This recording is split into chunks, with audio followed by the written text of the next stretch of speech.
And hello, everybody. We are back with another episode of the Running Retrospective. We're on part 3 now, so you know what? This is really gaining traction. So far, I hope you've all liked it. Thank you for all the support thus far, and I'm very excited to keep learning. So this one is finally where I'm going to start, hopefully getting a little more structured. Okay, so like every time I snap my fingers, it's going to be a transition, except that one. Anyways, so right now, this is all about King City High School cross country. Okay, so I'm just going to talk exclusively about cross country. I might throw in like a track and field memory in there that ties into a cross memory, but for now, it's just pretty much all cross country. I'm going to share some special memories and the overall picture, and mainly how it shaped me up for Hartnell. Okay, because something that's very important to note: Hartnell would not have been nearly as special if it weren't for the King City experience I had. That's a very, very key thing to note. Okay, if I cannot emphasize that point, Hartnell would have been nowhere near as special if it weren't for the King City High School experiences I had. Okay, so it's not me saying Hartnell wasn't great on its own, because it was, but it really helped that King City, I had the experiences I had at before that fed into it. So with that, let's go into how me and my friends were just a couple of guys that happened to be able to run, and then went on to do some big things for our little school. Oh wait. All right. Let's hope I do the transitions better this time around. So it's important to note first thing. So this obviously the running retrospective is mainly about me, but well, I also got to talk about the big overall picture that the world would have seen. So I joined 2017, as you recall, because my dad made me, and I ended up really liking it. I remember, I'll never forget my very first day of practice. Okay, I went in there, I just was like, okay, let's see what I can do. I tried keeping up with the top pack. Okay, keep on, we're only doing a 3-mile run. Okay, no 400s after, it's just an easy supposed to be an easy 3-mile run. I was a freshman, I didn't know any better, so I did the classic thing where I tried keeping up with the top guys. I kept up 2 miles at like 7:30, and then I just died out to like 8:30. Okay, I did not have a running watch. I actually didn't have a running watch in all of high school, actually. And I wasn't using Strava at that time. Strava, I did not start using until my freshman year of college, okay? But I had no watch. I was just running with the group, going off field, as well as what Coach Callan was telling us. And as I run later in the program, he tells us to make 7:30s easy money. At that time, I just was going out to run. I remember I felt so defeated my first day. I was like, bro, I ain't ever gonna get this. But, well, I'm a competitor. It's just what I do. Now, hilariously, the 2017 cross country will be the only season I was a quiet person. Okay? I hardly talked at all. And I can't tell you how often Ricky Diaz will tell you that he actually forgot I was on the team that season. Guys, my first ever semester at King City High School, I was actually not that, or I tried being talkative, but like I was nowhere near as outgoing. Like I was very, very scared at first, like, and that showed in that first season. It wasn't until 2018 track and field I really started opening up and getting everything out there, okay? Funny how that went. But 2017, we run, and also my first ever race for 3 miles was 20:47.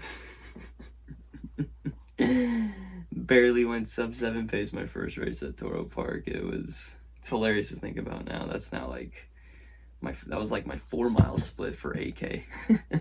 Crazy how far we'd come. Anyways, but yeah, it was quite a season. I think there's probably a few more. Like I made good friends with Luke Black, or sorry, not well. Actually, I did become friends with Luke Black, but he wasn't on the team yet. His brother David Black was, but got to talk to him. I also got to really talk with this guy Luis, who was a really good guy and good rival. And I got to talk. The only top guy I actually really talked to that season. Well, okay, count 2. No, take that back, 3. Julio, I talked to a little bit. Daniel Correa, and Falsto. I knew of Ricky, I knew of Bemon. I did not talk to him that much, though. I really kept myself. Hilariously, I think I talked more to Bemon's older brother, Wallow, in that first season than I did Bemon, actually. Wallow, I remember, came to a practice, and he's like one of Kavanaugh's star pupils. And Waldo and I ended up really talking and hitting it off. Waldo, you'll find, is one of my favorites. I always just appreciate that he always cheered me on. And I really, like I said, everything has a beginning. I didn't really start a lot of the bonds that I later have in the future until probably the next season over. But yeah, 2017, met all these people. There's really two core memories though I have. Sorry, make that three. I'll never. Oh man, it broke. Oh shoot.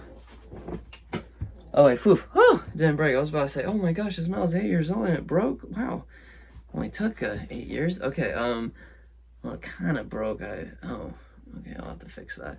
Anyways, the Ken Thomas Invitational. This was actually my first ever running medal. I remember Calvin Hall put me in the frost off race, and it was like a 2.7 mile race. I went like 16 something, nothing like extraordinarily fast.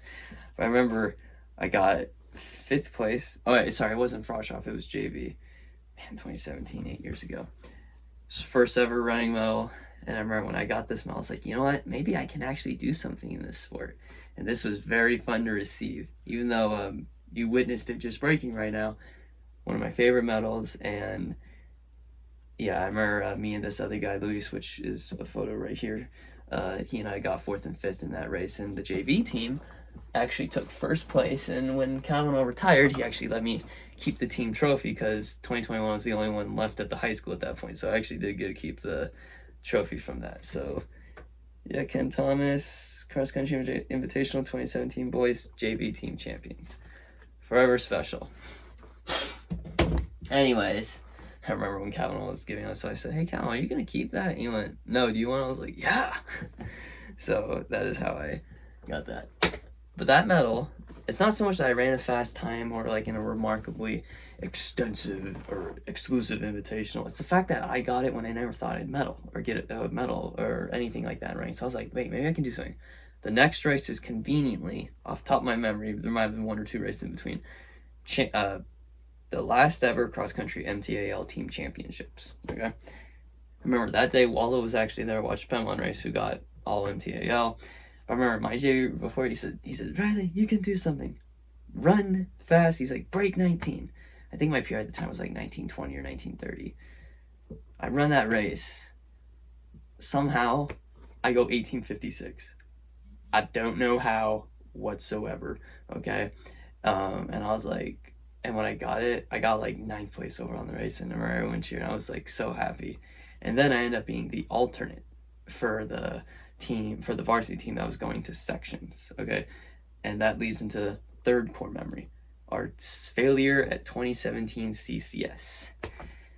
That, so I believe that season, to get to state, all you simply had to do was place top 3 at sections, okay? The 2017 varsity team is right here, okay? And I was alternate that season. I did not race, okay? But I remember we went and ran, and the race did not go that well. Daniel Correa, very famously, and he will gladly tell you the story if you ask him, okay? And he's probably going to say, I wouldn't be surprised if he comments in this video how I told it wrong. But the way I remember and the way he, I believe, tells it is he was running, and then he tripped, and then it was like a bunch of wildebeest, like the bunch of wildebeest from The Lion King, and he had to deal with a bunch of people running over him. But he got back up and kept running. Our team finished like 6th or 7th, I think. If that hadn't happened, Danny, we probably would have placed 3rd. But the other thing that then happened is simply our team did not have the best day. And something I always did admire Calvin for. He didn't yell at us. In fact, actually, 2 weeks after sections, he had a pizza party in his room. Or not party, but pizza meeting. Meeting where he provided pizza, okay? And he says, you know, guys, I'm not gonna lie to you, I will never be SU as a coach. He was always very straightforward with us. Sometimes it was hard with him being straightforward, but he always did because he cared, and I always did respect that about him. He said, you know, guys, you guys should have been, I'm not saying you guys would have won the race, but you guys should have placed, and then you guys should have gone to state with a top 3 finish. You guys did not get that, and there's 2 reasons why. Yes, Correa or Danny had his incident. But if you notice, all the times are slower than your guys' PRs than they were at league. That's a fault on me as a coach. I am sorry, guys. So next season, we're going to make sure that doesn't happen again. And boy, was that tested, as you'll hear. But I always did have a lot of respect for Kavanaugh on that. And Correa, I've talked with him a lot about this extensively. He always respected that too, actually. He actually told me Kavanaugh's one of the coaches one of the people he respects most on this planet for that alone and many other things.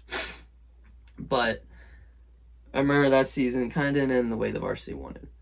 But it was very important that that happened because it then led to one of the greatest seasons ever, and that was 2018 cross country, which we're going to go into now. So 2018 cross country, that was a season to remember. Oh my gosh, that was such a season to remember. Okay. Kingston, I think 2018 will probably go down as either the second greatest season ever at King City High School or the third. 2018, 2019 are kind of tied for reasons that you will find out. But 2018 is probably one of the most consistent placing seasons ever to take place at King City High School, okay? So our varsity, so from 2017, we had the following people return. Correa, Falsto, Correa, yeah, I messed that up. Falsto. When I say Correa, Daniel Correa is his full name, by the way, guys. So Correa, Daniel Correa, same person. Anyways, so those two, Bama and Ricky, you had myself, and Julio. We got 2 new additions, Oscar Delgado and Mario Avila. And Mario, I'm going to give him this. He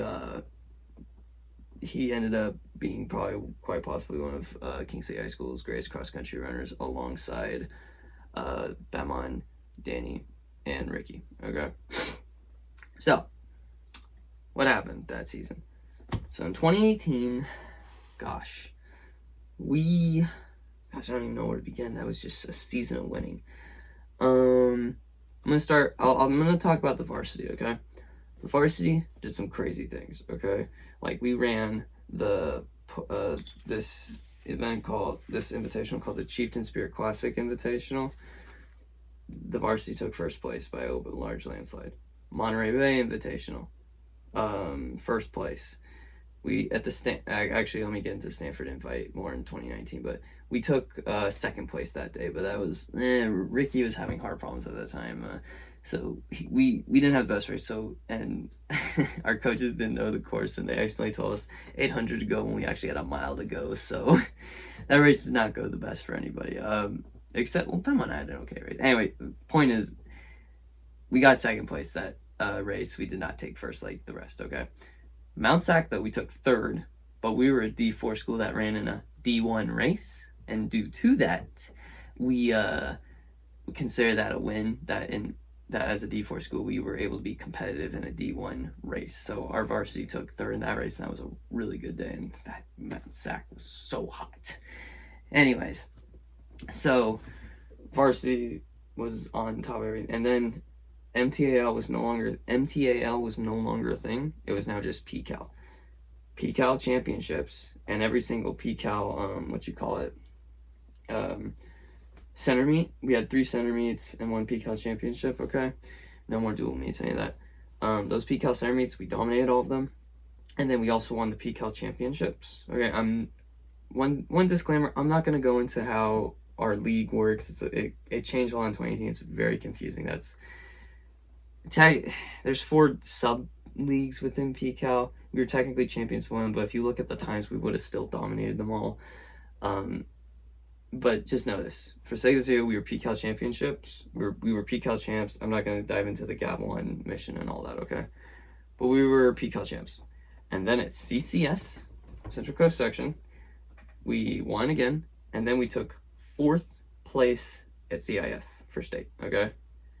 And what was our time average? It's gonna seem not as fast compared to some, but trust me, for what we were trying to do, what we were trying to accomplish, it's amazing. If you ask me, still amazing to this day.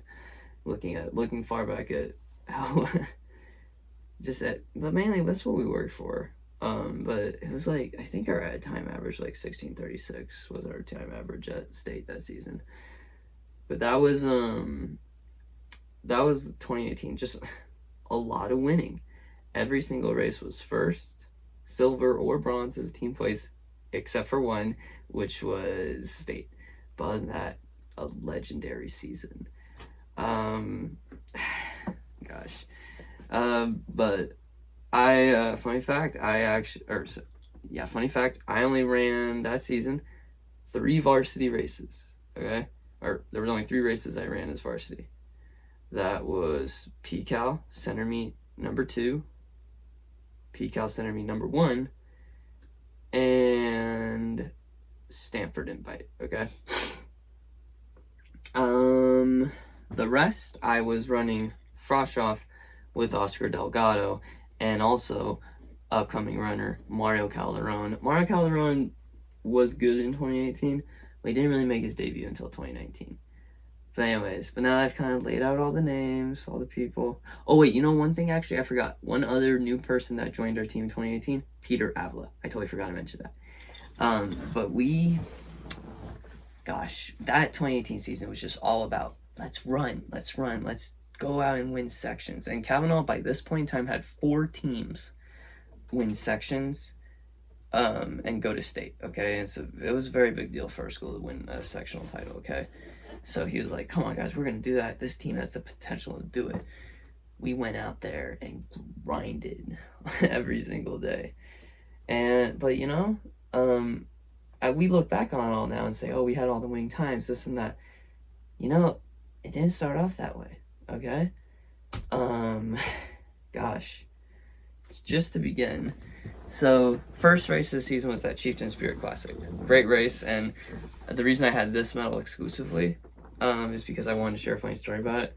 I was in the frosh off race that season, and I got 10th overall. And I remember I didn't even know that there was a medal for 10th place. It was the last medal that they were giving out for the race.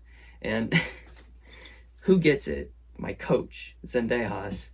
Because he said, oh, hey, King City, one of your athletes forgot to get his medal here. Remember, he wore it all day. And then when I saw him, he's like, hey, Josh, nice medal you got, by the way. Too bad you can't get it. I was like, wait, that's for me? Hey, give it here, even though I didn't know even I got a medal. So I wanted to share that. And Zendejas, if you're watching this, I hope you remember that hilarious memory. But anyways, funny little story about that one. So that's that. But after the first race, it was good. But then Ricky, he had a little bit of heart trouble. I remember PCal Center Meet number 1, we did not have Ricky. And here's something that sucks about our league. In order to be allowed to run league championships, PCal league championships, doesn't matter if you're varsity or JV, you have to run at least 2 of the 3 center meets that they have, okay? Ricky missed one, so he could not miss another. So we had to get him healthy enough in time. We were ready to move on without him if we had to, but we didn't want to do that because Ricky was and still is fast runner, so we needed his abilities. But I remember that first meet we didn't have him. We still won without him, but we were like, are we going to be able to move forward with him? His first race back was the Stanford Invite I mentioned earlier. All of us, I remember he hadn't been able to run for like 2 weeks, I think. And he came out and ran. He still ran, actually, looking back. He still pumped out at 17:12, actually. It's like he didn't do that bad considering his circumstances. Unfortunately, as a whole, that race didn't go the best. And it was because, like I said, we all got the directions mixed up, the whole thing. But here's what's funny. And this is more important to note in 2019. The team that beat us was Scotts Valley. And that ended up being, I believe, to my knowledge, the only meet they beat us that season. 2019, they contended with us, and while they got us at state, we pulled one of the greatest hoorahs at sections. But they gave us a big run for money. But that in 2018, they beat us that race and ended up being a precursor to 2019. But anyways, more on that in 2019. So Ricky managed to come back, and then I believe it was like Monterey Bay Invite where we ended up taking first, and we're all going through it. 2018 sections comes up. I remember I unfortunately could not be part of top 7. Oscar, I did start off faster than him in the season. He ended up beating me, and example that can be showcased. He ran like 17:09 at Jackie Henderson while I ran 17:24. So he ended up beating me out. I was still alternate though, for the team, so I still had to run all of up to sections and all of up to state. Did not run, and I never do, as you will find out. But I still gotta be a part of all that, and I witnessed the whole thing, which is why I'm telling you it all right now. But 2018 sections was a big deal for two reasons. One, we wanted to redeem 2017 with not just a placing finish to go state, we wanted to win it. But number two, remember how I mentioned Kavanaugh did not want to overtrain us at all? Well, every time we were trying to get ready, our meet got pushed back because it was the chimney fire. We were supposed to run at Crystal Springs, but then a fire kept happening and it kept getting pushed back and back and back. Our race got delayed for 3 weeks. It was a long 3 weeks. And I remember, because I knew I was the alternate, I was like, I am so tempted to quit right now because I'm not even gonna be running this race, and I have to still suffer along with all this for a race that we don't even know if it's gonna ever happen. I obviously did not quit. I still kept running with the team, making sure that we could all move forward, okay? And I'm very, very happy I did. But I remember Kavanaugh was very worried about burning us out by accident, not quite letting us peak right. It was a very big deal. So we ended up running on a Sunday, which hardly ever happens in high school, or ever really. And sections happens despite all the hecticness. And you know what ends up happening? We end up winning sections and going to state, and it was a glorious feeling. Benmont and Mario took all CCS honors. Correa had his redemption arc, and everyone got to do it, and it was just great. And then Cal was just like, boys, go have some fun at state. And then we had a good showing at state. We had our little D4 school end up taking first place. Why did I say first place? Our little D4 school take fourth place at state. And it was just a glorious end to the season. But it gets better. Right when that season's over, we had another little pizza meeting in Kavanaugh's room. And he says, all right, guys, here are the stats. And he showed us the team's placements and such. He's like, this was a really good season. And we had a really good Froshoff squad, actually. So I really see Riley, Angel Monroy, and Oscar really being able to be point contributors next season. He says, so guys, listen, Scotts Valley, they're not losing as many guys as we are. We're losing 2. They're losing, I think it was like 1 or something. I don't remember. But he said, but guys, listen, I think we have enough people to do something great and go out and win section and go to state, or win league and section and go to state again. Remember, we all looked at each other like, let's do it. Now, as for me personally, that season went overall pretty good. I just got tired throughout some of it, unfortunately. Then 2019 track and field was a tough season for me. But honestly, I had so much fun. I really did bring down my times. I went from 18:56 down to 17:12 on my 3-mile. And I did enjoy some varsity races. But I remember when Kavanaugh said, I said, you know what, I'm going to make sure I etch my name in that group and go run section and state. So now let's go in 2019. You can hear about what hell happened.